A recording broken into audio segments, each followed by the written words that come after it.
What's going on, guys? And today I've got some big news. You probably already know it. You probably already realised it. Yes, I cut my hair. Otherwise, it was also Valtteri Bottas is going to Alfa Romeo and George Russell is going to Mercedes. And I decided, you know what? Why not make a video where we just discuss what could happen for them in the next season? Because going into 2022, new regulations, we have no idea where these teams are going to be. For a start, we'll look at Valtteri Bottas. He's going to Alfa Romeo. Alfa Romeo, for me, are the team in the worst position going into 2022. And I know what you're thinking. Yes, Haas have been absolutely awful this year. And Williams, they're losing Russell. It could be disastrous. But Haas have got the new Ferrari backing. Ferrari have made them basically their second team. They have a whole new site in Maranello. They've got a bunch of ex-Ferrari employees in. It looks on the up, and they've been focusing all of their development into 2022. Williams obviously have looked on the up all season this year. This could really affect them in 2022, but they still have the Mercedes partnership. It still looks really good.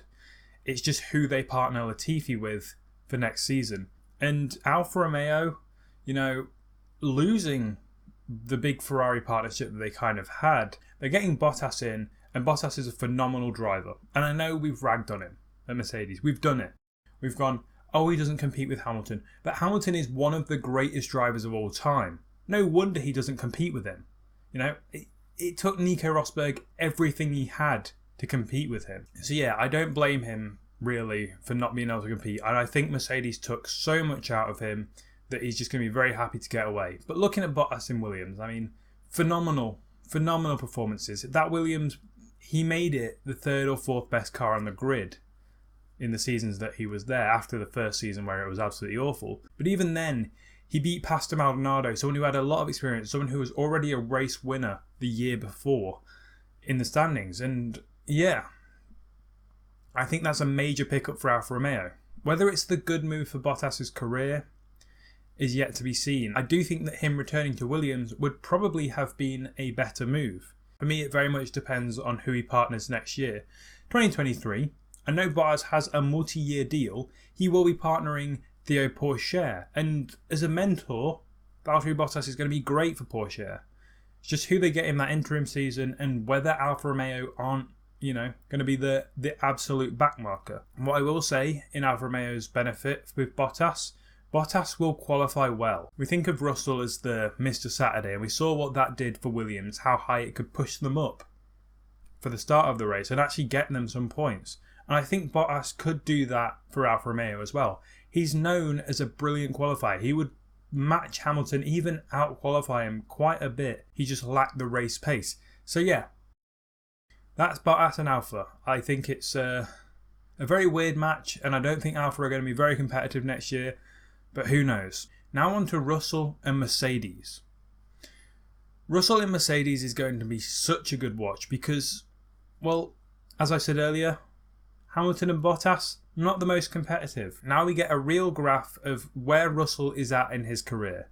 Racing in a Williams against Nicholas Latifi, alright, he was superb in qualifying. He would put it in Q3 several times already this year. And even getting that P2 at Spa was exceptional. But can he do that against a 7-time world champion versus, as much as I like Latifi and I think he's a very lovely guy, a pay driver? I think he will struggle for the first year. I've already said most of this on my video for George Russell that you can see right here. But I do think that first year it's going to be Hamilton's still ahead. And after that, I think then Russell will step into the limelight. The other big question though is Mercedes going to be at the top? I don't think they're going to drop very far down. It's new regulations, but they might not be as ahead of the rest of the pack, apart from maybe Red Bull this year. They might not be ahead of the rest of the pack as much as they were in previous years. I think it's an easy chance that McLaren, Ferrari, Aston Martin, Alpine could all get major jumps on them, and obviously Red Bull already has a more competitive package this year. It's such an unknowing time, and hopefully for Russell, obviously, hopefully Mercedes stay at the top for him, but for the sport, hopefully it's just really, really close, and the drivers have to show that they are the best driver instead of they're driving the best car. It will make things very interesting next year.